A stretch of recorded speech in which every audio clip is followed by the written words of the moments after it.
As well, I would like to start by expressing my appreciation for the privilege awarded to me to testify here today. It really is an honor to be asked to do so.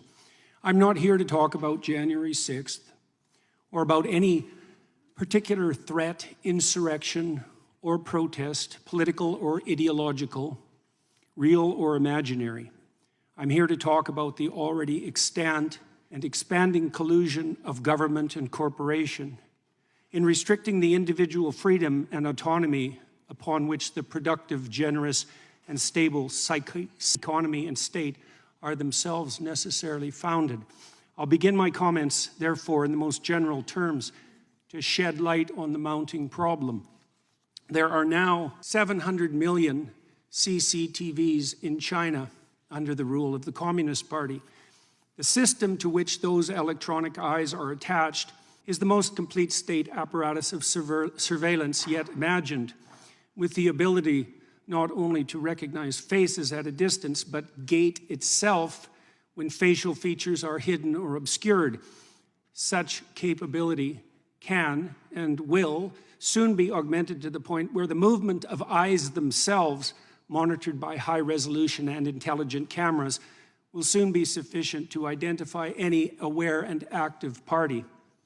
The demented, naive, and prideful engineers who so enthusiastically helped build this system call it Skynet, after the rogue and all-seeing technology that took such a dreadfully wrong turn in the famous science fiction movie Terminator series, featuring artificially intelligent robot intelligences hell-bent on protecting themselves by destroying humanity. The name also references a well-known Chinese phrase describing the reach of the divine itself. The net of heaven is vast, yet it misses nothing, which aptly describes the capabilities of the new state apparatus.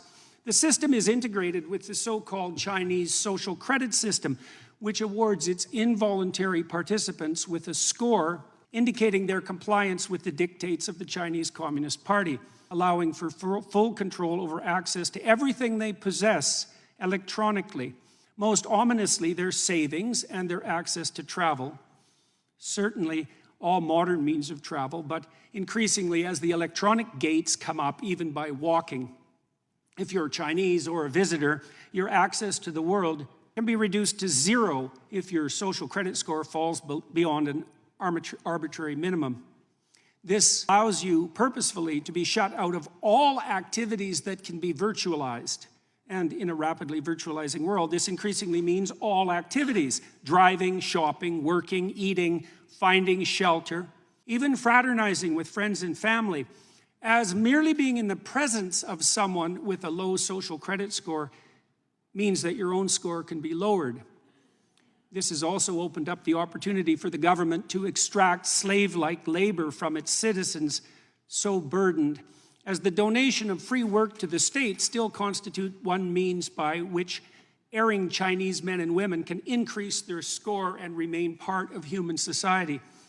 This is precisely the payment system most desired by the most tyrannical, not the work for me and benefit thereby that constitutes the contractual arrangement undertaken by free and sovereign citizens, but the work for me and I will lift the deprivation I imposed that has always been the leitmotif of the slaver. Why is any of this relevant to people in the West? Because the technology that the Chinese Communist Party employs is an extension of Western technology.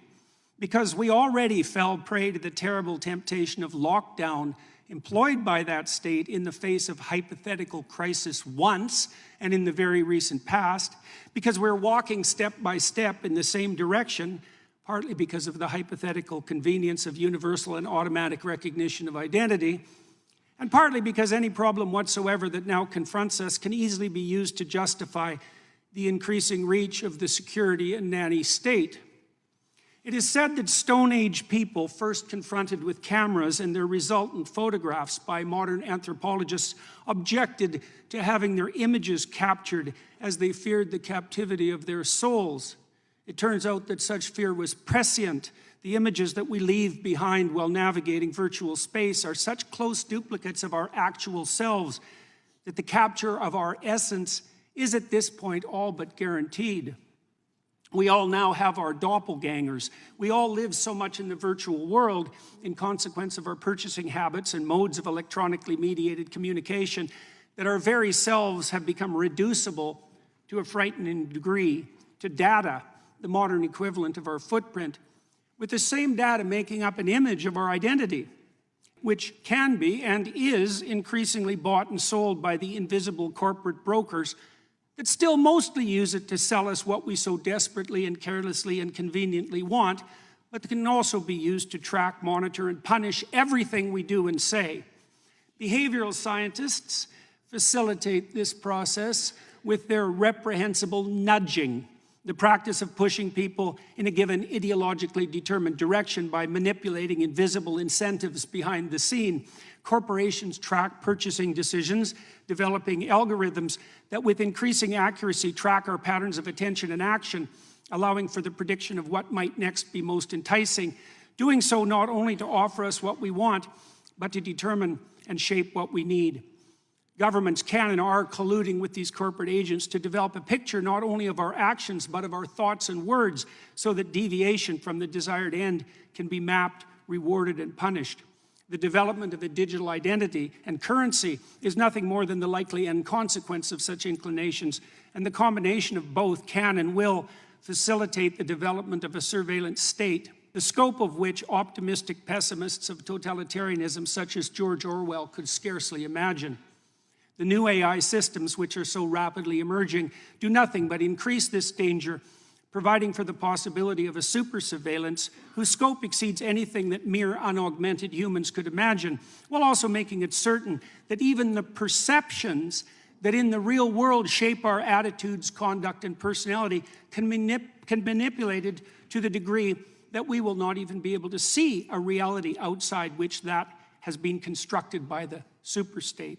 The ultimate fascist collusion between gigantic self-interested corporations and paranoid, security-obsessed anti-human governments.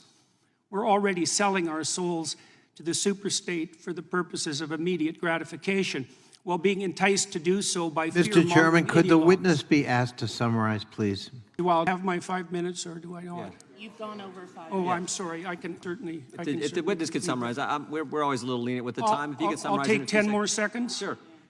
With increasing ability to monitor not only the actual attention patterns and behaviors of its citizens, but to predict those that are most likely, the persecution of even potential crime becomes ever more likely. If you have nothing to hide, you will have nothing to fear, will be the slogan commandeered by those most likely to turn to surveillance to protect and control. What was the famous Soviet totalitarian joke attributed to Lavrenti Beria, head of the secret police?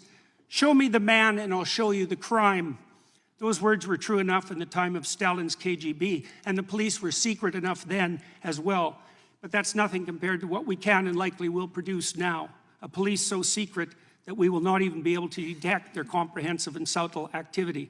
Monitoring crime so pervasive that everyone under the dictates of the system will have something to hide Regular and order, much to Mr. fear. Chairman.